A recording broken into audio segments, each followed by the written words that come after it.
3, 2, 1.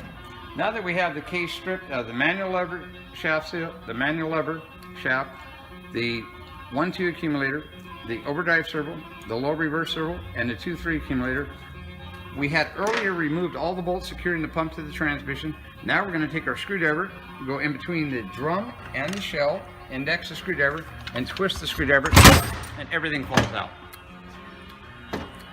So now, we just lean the transmission over,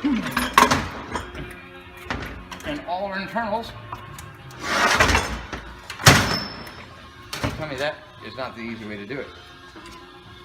So, very helpful tool to have is either a coffee can or a shell like this to support everything. And then we're going to be breaking down all of our sub-assemblies. But first we still need to remove the output shaft from the case, which we're going to be doing next, and cut.